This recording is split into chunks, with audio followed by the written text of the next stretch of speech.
ఇదేమో గోదావరి, ఇది ప్రాణహిత. గోదావరి ప్రాణహిత రెండు కలిసిన తర్వాత ఇక్కడ మేడిగడ్డ బ్యారేజ్ మనం కట్టినాం. ఇది మేడిగడ్డ. ఎక్కడ నీళ్లున్నా లేకున్నా సంవత్సరంలో దాదాపు 250 రోజులు నీళ్లు ఉంటాయి ఇక్కడ పక్క. సో పైన ఎక్కడ వర్షాలు లేకపోయినా, ఎక్కడ నీళ్లు లేకపోయినా తెలంగాణలో పంట పండాలే. తెలంగాణ ప్రజలకు తాగునీటి అవసరాలకు, సాగునీటి అవసరాలకు, పారిశ్రామిక అవసరాలకు ఇబ్బంది ఉండొద్దని మేడిగడ్డ దగ్గర ఆ రోజు వ్యాప్కోస్ సంస్థ చెప్తే మనం బ్యారేజ్ కట్టినాం. మేడిగడ్డ నుంచి ఇక్కడికి అన్నారంకి వస్తాయి. ఇది కాల్వ, ఇక్కడ మోటార్ పెడితే అన్నారంలో పడతాయి. ఇక్కడ నుంచి ఇక్కడ మోటార్ పెట్టి సుందిల్ల బ్యారేజ్ తెచ్చుకుంటాం. సుందిల్ల నుంచి ఎల్లంపల్లి తెచ్చుకుంటాం, మళ్ళీ ఎల్లంపల్లి నుంచి సేమ్ సిస్టమ్. సో మనకు 3 పద్ధతులు ఉన్నాయి అన్నట్టు. ఫస్ట్ ఎస్ఆర్ఎస్పి, సెకండ్ ఎల్లంపల్లి, వర్స్ట్ సినారియోలో we bring water from Medigadda. So all these systems okay ఉన్నాయి కనుక ఇప్పుడు గుడ్ మాన్సూన్ ఉంది కనుక నడిచిపోయింది. ఒక బ్యాడ్ ఇయర్ వచ్చినప్పుడు మేడిగడ్డ ఇంపార్టెన్స్ గుర్తుపడతాం. అందువల్ల ఇవన్నీ ఓకే ఉన్నాయి, నీళ్లు మారుతున్నాయి. మనం 94,000 కోట్లు ఖర్చు పెట్టినామంటే మేడిగడ్డ ఒకటే కాదు కదా, 3 బ్యారేజీలు, 15 రిజర్వాయర్లు, అదేవిధంగా 19 సబ్స్టేషన్లు, 21 పంప్ హౌసులు, 203 కిలోమీటర్ల టనలు, 1531 కిలోమీటర్ల గ్రావిటీ కెనాల్, అన్నీ కలిపితే కాళేశ్వరం. మొన్న ఈ మధ్య మేము ఒక డిమాండ్ చేసినాం. ఏం చేసినామంటే గోదావరి నిండుగా ప్రవహిస్తున్నది, మేడిగడ్డ రిపేర్ ఉంటే కూడా, మేడిగడ్డ గేట్లు ఎత్తకుండా కూడా మీరు ఈ మోటార్ కన్నేపల్లి పంప్ హౌస్ ఈ మోటార్ ఆన్ చేయొచ్చు, నీళ్లు తేవచ్చు, రైతులకు నీళ్లు ఇవ్వండి అని బీఆర్ఎస్ పార్టీ డిమాండ్ చేసింది. ఎందుకు? ఎట్లా?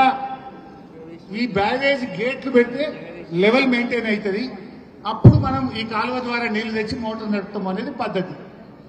గోదావరి నది ఉధృతంగా ప్రవహించినప్పుడు గేట్లు పెట్టకుండా కూడా, గేట్లు క్లోజ్ చేయాల్సిన అవసరం లేకుండా కూడా ఈ మోటార్లు ఆన్ చేయడానికి అవసరమైన ఎత్తు నదిలో ప్రవాహం ఉంది కనుక దాని నుంచి నీళ్లు తేవచ్చు, తెలంగాణకు ఇవ్వచ్చు.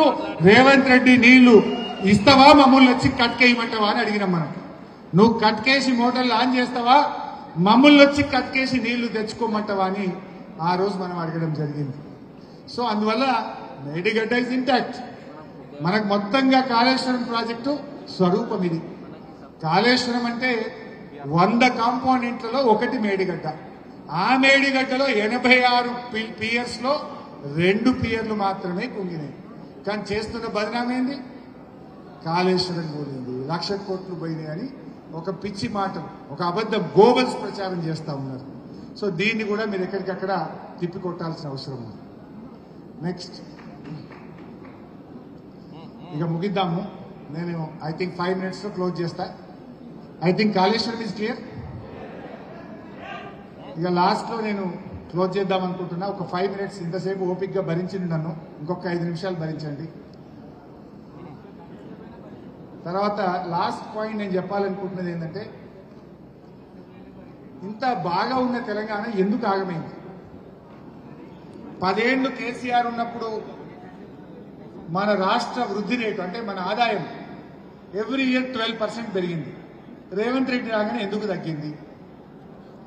ఎందుకు? ఎట్లున్నా ఇప్పుడు మీ ఊర్లలో మీరందరూ కూడా మీ గ్రామాల్లో మీకు తెలుసు, కేసీఆర్ ఉన్నప్పుడు 40 లక్షలకి ఎకరం ఉండే మీ ఊర్లే, ఇవాళ 20 లక్షలకి కూడా అడుగుతలేడు. ఎందుకు తగ్గింది? మరి ఏడాది నష్టంలోనే ఎందుకు ఆగమైంది తెలంగాణ?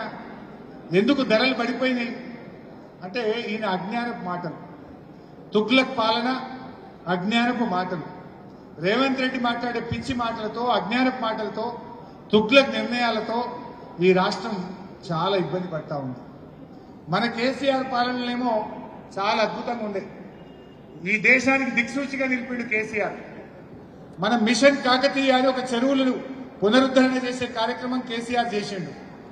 ఆ ప్రోగ్రాంను కేంద్ర ప్రభుత్వం అరే ఇంత మంచి ప్రోగ్రాం తెలంగాణ చేసిందని కేంద్ర ప్రభుత్వం తెలంగాణను చూసి నేర్చుకొని దేశం మొత్తం చెరువులు బాగు చేయడం కోసం పేరు మార్చిండ్రు. అమృత్ సరోవర్ అని పేరు పెట్టింది. తెలంగాణ చేపట్టిన మిషన్ కాకతీయ అమృత్ సరోవర్ పేరిట దేశానికి ఆదర్శంగా నిలిపింది మన కేసీఆర్, మన బీఆర్ఎస్. 2, ప్రతి ఇంటికి త్రాగునీరిచ్చే మిషన్ భగీరథ, ఇంటింటికి నీళ్లు ఇచ్చే మిషన్ భగీరథ అరే ఇన్ని రోజులు మాకు దమాక్ పనిచేయలేదు, కేసీఆర్ ఇంత మంచిగా చేసిండు అని దాన్ని కాపీ కొట్టిండ్రు, హర్ ఘర్ కో జల్ అని పేరు మార్చిండ్రు, దేశం మొత్తం నీళ్ళు ఇచ్చే ప్రయత్నం చేసిండ్రు. నంబర్ 2. నంబర్ 3, ఈ ప్రపంచంలోనే ఎవరు ఆలోచించలేదు రైతుకు నేరుగా నగదు బదిలీ, అది రైతు బంధు. కేసీఆర్ ప్రవేశపెట్టిన పథకం రైతు బంధు పథకం. దాన్ని ఢిల్లీ ఓడు కాపీ కొట్టిండు, పేరు మార్చిండు, పిఎం కిసాన్ అనే పేరు పెట్టి దేశం మొత్తము అమలు చేసిండు. అంటే ఇట్లా కేసీఆర్ పాలన దేశానికి దిక్సూచిగా నిలిచింది. అప్పుడు ఒక నానుడు వచ్చింది తెలంగాణలో, తెలంగాణ ఈ రోజు ఏం చేస్తుందో రేపు దేశమంతా ఆచరిస్తుంది అనేటువంటి నానుడికి కేసీఆర్ రూపకల్పన చేసిండు, పునాది వేసిండు. తెలంగాణ ఈ రోజు ఆచరిస్తుంది, దేశం రేపు అనుచరిస్తుంది అన్నంత గొప్పగా కేసీఆర్ తెలంగాణను 10 ఏళ్లలో తీర్చిదిద్దిండు. అంటే మన మిషన్ కాకతీయ, మన మిషన్ భగీరథ, మన రైతు బంధు దేశానికి దిక్సూచిగా నిలిపిండు కేసీఆర్. ఏ స్కీమ్ తీసుకున్నా అడవుల పెంపుదలలో 7.7% గ్రోత్ రేటుతో దేశంలో నంబర్ 1, పచ్చదనంలో నంబర్ 1 గా నిలిపిండు కేసీఆర్. పర్ క్యాపిటల్ ఇన్కమ్, తలసరి ఆదాయం పెరుగుదల ఆ రోజు తెలంగాణ వచ్చినాడు 1,24,000 ఉంటే 9 ఏళ్ల కేసీఆర్ పాలనలో 3,47,000కు పెరిగి దేశంలో అగ్రగామిగా నిలిపిండు కేసీఆర్. జిఎస్డిపి 5 లక్షల కోట్లున్న జిఎస్డిపిని 14 లక్షల కోట్లకు తీసుకుపోయి నంబర్ 1 గా నిలిపిండ్రు మన కేసీఆర్. అట్లా మీరు ధాన్యం ఉత్పత్తిలో నంబర్ 1, డాక్టర్ల ఉత్పత్తిలో నంబర్ 1, అడవుల పెంపుదలలో నంబర్ 1, గ్రామ పంచాయతీల అవార్డులలో నంబర్ 1, గురుకులాల స్థాపనలో నంబర్ 1, ప్రతి ఇంటికి త్రాగునీరు ఇవ్వడంలో నంబర్ 1. ఇట్లా చెప్పుకుంటూ పోతే అనేక రంగాల్లో తెలంగాణ నంబర్ 1 గా నిలిపిండు కేసీఆర్. మరి రేవంత్ రెడ్డి ఏం చేసిండు? రేవంత్ రెడ్డి ఏం చేసిండు అంటే ఆయన వచ్చినాక ఇవాళ దేశంలో మన పరిస్థితి ఎట్లా తయారైపోయిందంటే ఎండ్ల చూసినా ఆగమైపోయింది. శాంతి భద్రతల్లో చివరి స్థానం, రియల్ ఎస్టేట్ డమాలైపోయింది. రాష్ట్ర ఆర్థిక వృద్ధి అంటే సంవత్సరం మీద సంవత్సరం గ్రోత్ రేట్, ఇన్కమ్ యొక్క, రాష్ట్రం యొక్క ఆదాయ పెరుగుదల కేసీఆర్ ఉన్నప్పుడు 12 నుంచి 16% ఉండేది. రేవంత్ రెడ్డి వచ్చినాక 5 నుంచి 6% పడిపోయింది. ఎందుకు పడిపోయింది? తుగ్లక్ పాలన, పిచ్చి పిచ్చి మాటలతో, తొందరపాటు నిర్ణయాలతో తగ్గింది. భూముల ధరలు తగ్గినాయి. గురుకులాల్లో 100 మంది పిల్లలు చచ్చిపోయింది. గురుకుల పాఠశాలల్లో దాదాపు 100 మంది చనిపోయింది. ప్రభుత్వ పాఠశాలల్లో పిల్లల సంఖ్య తగ్గిపోతా ఉన్నది. ఇవాళ ఇట్లా చాలా దుర్మార్గంగా జరుగుతున్నటువంటి పరిస్థితి ఉన్నది. ఇవాళ రేవంత్ రెడ్డి ఎట్లా తయారైపోయిందంటే ఇందాక నేను చెప్పిన మీకు, ఆనాడు కేసీఆర్ రాష్ట్రం వచ్చినప్పుడు ఉత్తమ్ కుమార్ రెడ్డి చాలా తప్పులు చేసిండు. హౌసింగ్ మినిస్టర్ గా పెద్ద స్కామ్ ఉన్నది, లోపలేయాలని అధికారులు చెప్పిండ్రు. సివిల్ సప్లైలో స్కామ్ ఉందని అధికారులు చెప్పిండ్రు. ల్యాండ్ స్కామ్ ఉన్నదని అధికారులు చెప్పిండ్రు. ఆనాడు కేసీఆర్ ఏమన్నాడు? కొత్త రాష్ట్రం వచ్చింది, నాకు చాలా పనున్నది, ఈ చిల్లర పనులలో నేను పోను, నేను రాష్ట్ర అభివృద్ధి కోసం పనిచేస్తా అన్నాడు కేసీఆర్ చెప్పింది. కానీ రేవంత్ రెడ్డి ఏం చేస్తుండు? సోషల్ మీడియాలో మన నల్లబాలు రీపోస్ట్ చేస్తే ఆయన కేసు పెట్టి లోపలేస్తాడు. దాని మీద గంట సేపు రివ్యూ చేస్తాడు. ఆయన బిజీ దేంట్లో కేటీఆర్ని నిలిపియాలి, మా కౌశిక్ రెడ్డిని ఎట్లా కేసు పెట్టాలి, లేదా మా సోషల్ మీడియా యాక్టివిస్ట్ అని ఎట్లా కేసు పెట్టాలి, మా గెల్లుసీను భార్య మీద ఎట్లా కేసు పెట్టాలని ఆలోచిస్తాడు. సెల్ ఫోన్ ఇవ్వాలంటే హత్యాయత్నం కేసు పెట్టిండు గెల్లుసీను భార్య మీద. ఇగో దీనికి టైం ఉన్నది రేవంత్ రెడ్డికి. రాష్ట్ర అభివృద్ధి మీదనో పాలన మీద సమయం లేక రాష్ట్రం ఈరోజు ఆగమైతున్నటువంటి పరిస్థితి ఉన్నది. ఒకసారి ఆయన మాటలు ఎంత తుగ్లక్ మాటలు ఉంటాయో నిన్న కూడా మీరు చూసి ఉంటారు. సోనియా గాంధీ నేను మీటింగ్ రాలేకపోతున్నా అన్నది. ఈయన అంటాడు, అరే సోనియా గాంధీ నాకు లెటర్ రాసింది, ఇది నోబెల్ ప్రైజు, ఇది నాకు ఆస్కార్ అవార్డు అంటాడు. ఇక నేనేమైనా మెచ్చుకుంటే కదా ఆమె, నువ్వేమైనా మంచి పని చేసినా అంటే ఓ అవార్డు అన్నా లెక్క. నేను మీటింగ్కి వస్తలేను రాబాయ్ అంటే నాకు ఆస్కార్ అవార్డు వచ్చింది అంటాడు. ఇక ఎంత తుగ్లక్ మాటలో ఒక్కసారి చూద్దాం, మంచిగా చూడండి. నరేంద్ర మోదీ గారు ప్రాతినిధ్యం వహిస్తున్న రాష్ట్రం మహారాష్ట్ర.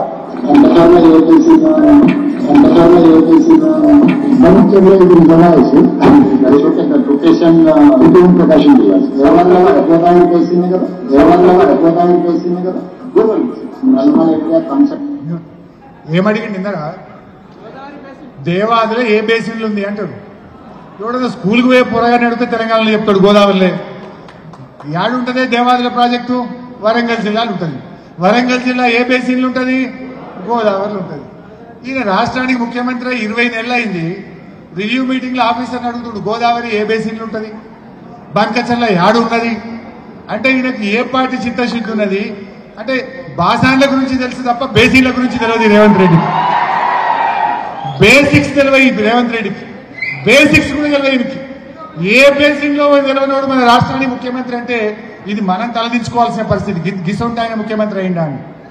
నెక్స్ట్ नलगोंडा एरिया कंसेंटर तेलंगाना और तेलंगाना और కందులు పెసర్లు అంటే మిల్లెట్సే కదా. కందులు పెసర్లు అంటే మిల్లెట్సే కదా. గతంలో మెడికల్ ట్రీట్మెంట్ లేనప్పుడు ఎవరికైనా లెప్రసీ వస్తే వాళ్ళ కుటుంబ సభ్యులను ఇక్కడ తీసుకొచ్చి వికారాబాద్ లో వదిలేస్తే 2-3 నెలల తర్వాత వాళ్ళని మళ్ళీ తీసుకెళ్తే వాళ్ళు TB IT information technology education IT information technology education సంబంధించి ఇదే విధంగా అమెజాన్ వెబ్ సిరీస్ ఎన్ఆర్ఐ అంటే నాన్ రిలయబుల్ ఇండియన్ కింద కంప్యూటర్ ని పుట్టించింది ఈ దేశానికి పరిచయం చేసిందే రాజీవ్ గాంధీ. కంప్యూటర్ ని పుట్టించింది ఈ దేశానికి పరిచయం చేసిందే రాజీవ్ గాంధీ. మన రాష్ట్రంలో నాగార్జున సాగర్, శ్రీశైలం, పాత్రానంగల్ వాటి ప్రాజెక్టులు నెహ్రూ ప్రారంభిస్తే కాస్ట్ సెన్సెక్స్ కన్నా జరూరీ హై. ఏమైనా జమినీ ఎన్నికల్ని పివి నరసింహరావు దేశ ప్రధానమంత్రి బనాయి. మనం ఏది కావాలన్నా కోటికో ఆఫీస్ లో పోయేది కొనుక్కోవాలంటే ఇవాళ అదే దిల్సునార్ల విమానం కావాలన్నా కొనుక్కునే పరిస్థితులు వచ్చినాయి.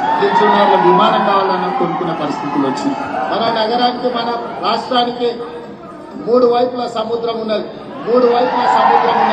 IT sector, pharma sector, nuclear chain reaction.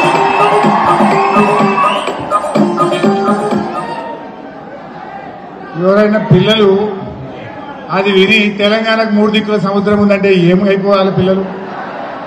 Revanth Reddy చెప్పింది కదా పరీక్షలు పోయి గిట్ట రాసింది అనుకో ఆగమైపోతారు. అంటే అజ్ఞానానికి కూడా ఒక లిమిట్ ఉంటుంది. ఏందే ఇంకా చాలా ఉంది. సంచులు మోసలు తప్ప ఏం తెలియదు అంటావు. సంచులు అంటే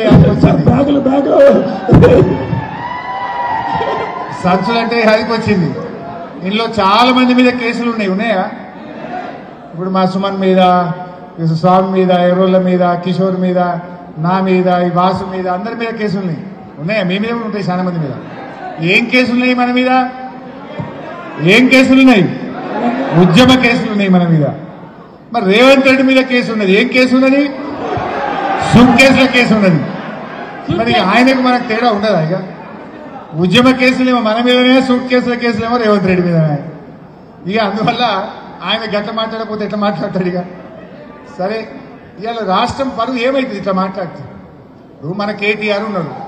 అమెరికాలో పోయి కాళేశ్వరం ప్రాజెక్టు మీద సివిల్ ఇంజనీర్ సొసైటీ ముందు అద్భుతంగా ఈ తెలంగాణ గొప్పదనం చెప్పొచ్చాడు మన కేటీఆర్.